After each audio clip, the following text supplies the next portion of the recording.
B-17 is manned by the luckiest crew of the luckiest squadron of the Air Force.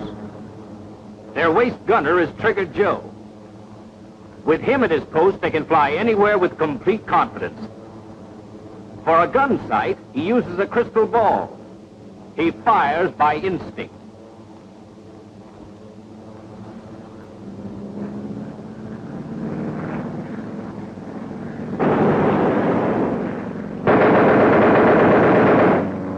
I'll say they're lucky. Lucky to be alive. Never mind that crystal ball, Trigger. He didn't have one. He didn't need one. There's science in that kind of shooting. Take a look at it. A fighter has fixed guns, all facing forward. To aim his guns, he must aim his plane. He's like a flying gun. In any type of attack, the fighter must aim at the spot where you will be by the time his bullets get there. In order to continue to fire at you, he must fly a pursuit curve. This is the time he is really dangerous to you. This is the time he is easiest to hit. There are 5 parts to a fighter's attack: overtaking, turn in, roll through, gun sparing,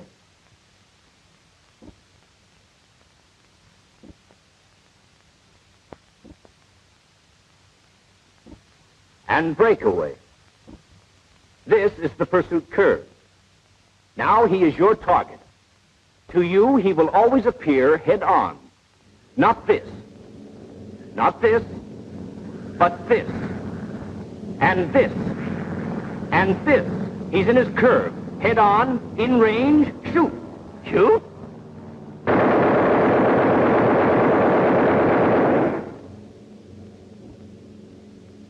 You know why you missed? You didn't allow for the forward motion of the bomber being imparted to the bullet. Oh, yeah. What was that? Remember when you were a paper boy? If you tossed the paper directly towards the porch, it went sailing by and lit next door? The same thing happens when you shoot from a moving plane. If you fire point blank at 90 degrees, the bullet continues to move in the direction you're going and will go off here. Before you fire, the bullet is moving with you on your line of flight. When you fire, the explosion sends it in a new direction.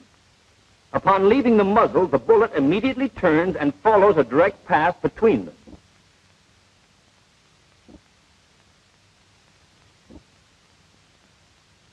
The paper boy never understood why, but he soon learned he had to aim at this side of the house for his paper to land on the porch. To hit this plane on the ground, then, we must do the same thing. Make allowance for the effect our bomber's motion will have on the bullet. We must make this allowance no matter where we shoot from.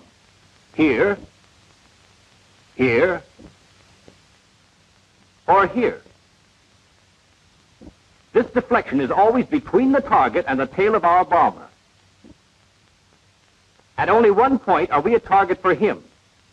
At that time, our point of aim is here. If we shoot accurately, we get this. Now, if he is moving toward us, our point of aim must be such that our bullets will intercept him. But what happens if we put him in the air, where he is free to change his course and keep firing at us? As we move forward, he must change the angle of his approach. This is his pursuit curve.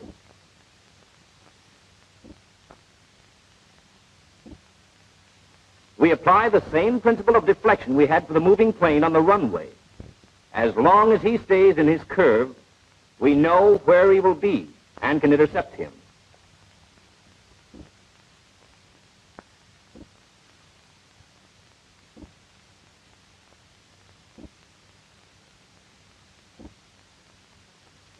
Paperboy, deflection, over here on a bicycle. Yeah. Just remember, the deflection is always between the target and the tail of your bomber. But you have to make allowance. I've got it. Now watch this. Between the Joker and my own tail. Let's see, about here. Hey, what the hell, Doc? You're starting to get it. Starting? Brother, I got it!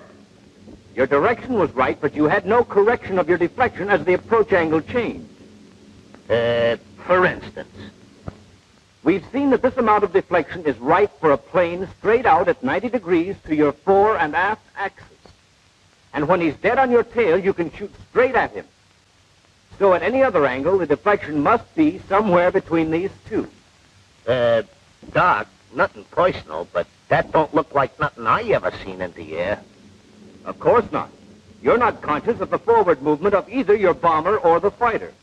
All you see is his movement in relation to your position in the air.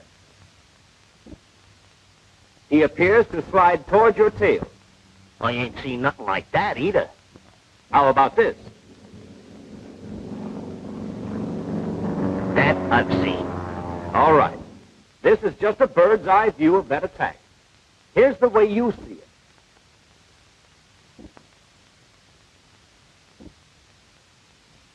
Oh, yeah. Here's the amount of deflection for 90 degrees. Here's the 90-degree position as you see it. Now here's how you aim. Using the 35 mil radius of your gun sight as a measuring stick, the proper deflection is 3 rads, or 3 times the radius of the gun sight. 1, 2, 3. There. That's where you aim for 90 degrees. How do you figure that? Oh, you want it established mathematically. Very well.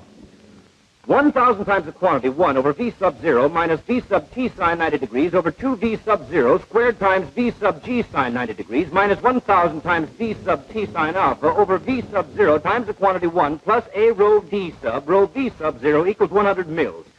Equals 3 rads. So it's 3 rads at 90 degrees. What next? 90 degrees was straight out from your beam. Halfway back from there to your tail at 45 degrees, the deflection is 2 rads. 1, 2.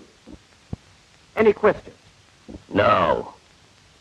Half the remaining distance at 22.5 degrees, it is 1 rad. And half again at 11.25 degrees, it is only 1/2 rad. Out here, it's 3. Halfway back, it's 2. Half again is 1. And half again, 1/2. If you're flying a straight course and traveling at a true airspeed of 225, that's all you have to remember. Approach angle, amount of deflection for that angle. Now, when you're in the air, 90 degrees can be up, down, side, all the way around. It becomes a wheel. No matter where he is on that wheel, always allow a 3 rad deflection toward the tail of your plane. If he is coming in at 45 degrees above, below, front, or back, the wheel becomes a cone with your fore and aft axis running through the middle. Doc, that don't look like nothing I ever seen in the air. I know. In the air, all you see is straight out for 90 degrees. Then halfway back, about here for you, the 2 rad position. It's easy to find. Just remember, it's a complete circle all around your plane. Halfway again, at the 1 rad position, the cone becomes smaller and continues to diminish with the angle of the approach. Frontal attacks are exactly the same, even though they may not at first appear to be sliding towards your tail. But if you aim here, see what your forward motion does to your bullet. Change your aim in a direct line toward your tail, and there's one less fighter to worry about. If it's a direct head-on attack, your forward motion does not affect the direction of the bullet. So you fire point blank as you do from the tail. When the angle is 11.25 degrees, give it the same 1/2 rad deflection toward your tail. At 22.5 degrees, 1 rad. At 45 degrees, 2 rads. And at 90 degrees, 3 rads. Okay, I got it. Give me a plane. Give me a plane. Here's a high side attack. 90 degrees, straight out. This is the position of your bomber. Where would you aim? 90 degrees, 3 rads towards my tail. 1, 2, 3. There you are. Well, 3 rads is right. But you'd have to have a weird-looking tail for that direction to be in line.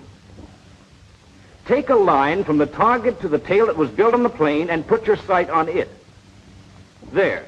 Hey, wait a minute. No fighter is going to sit still like that for you. It is constantly sliding toward your tail. So you have to keep changing your amount of deflection to have the right aim at the key positions. From the nose to the beam, it is increasing. And from the beam to the tail, it decreases.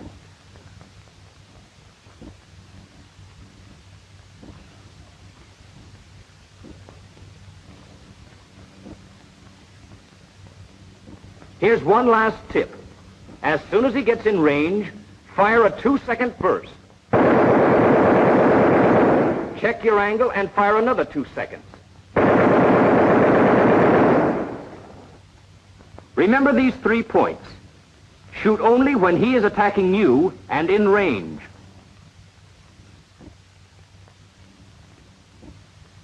Aim between the target and the tail of your bomber.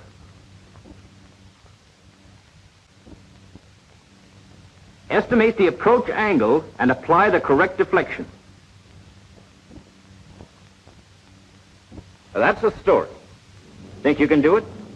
Certainly. Give me a plane. Ready? Here he comes. Well? Goes kind of fast, don't it? Only a few seconds for the whole attack.